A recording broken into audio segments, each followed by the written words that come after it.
အိတ်နေရင်နဲ့တရားရှုမယ်အိယာမှာအိရင်နဲ့ခန္ဓာမှာထိနေတာတွေလှုပ်ရှားနေတာတွေကိုသိနေတယ်အသက်ရှုရင်လှုပ်ရှားနေတယ်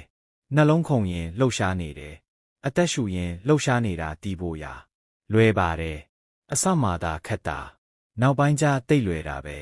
ဘလောက်ထိအောင်လွယ်လာလဲဆိုရင်အသက်ရှုတာကြီးကိုပဲကြမ်းတမ်းလွန်းလို့အနှောင့်အယှက်ဖြစ်နေတယ်ဒီထက်တိမ်မွေ့တာကိုပြုကျင်တာကိုတခါတလေအသက်ကိုတောင်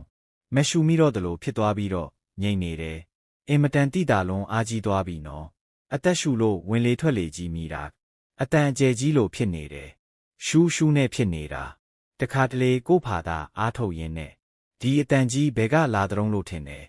နောက်မှငါအသက်ရှုနေတဲ့အတန်ပါလားကျဲလိုက်တာလို့တီးမှာတတိမထားရင်တော့မတီးဘူးနော်တတိထားရင်တော်တော်လေးတီးတာပါတယ်အဲ့ဒီလိုပဲအိယာမှာအိရင်နဲ့ပဲရသလောက်အသက်ရှုတာလေးကိုတီးပြီးတော့နေမယ်ဒီကြားထဲကစိတ်ဆိုတာတော့မနေဘူးအလုတ်ကိစ္စတွေးတော့မှတွေးရင်လဲတီးပြီးတော့အตาလေးဖြတ်လိုက်ဖို့ပါနေပါစေတော့တနေ့လုံးတွေးခဲ့ပြီးစိတ်ချမ်းချမ်းသာသာလေးနဲ့တရားလေးမှတ်ရင်ငြိမ်းငြိမ်းချမ်းချမ်းအိပ်လိုက်ပါ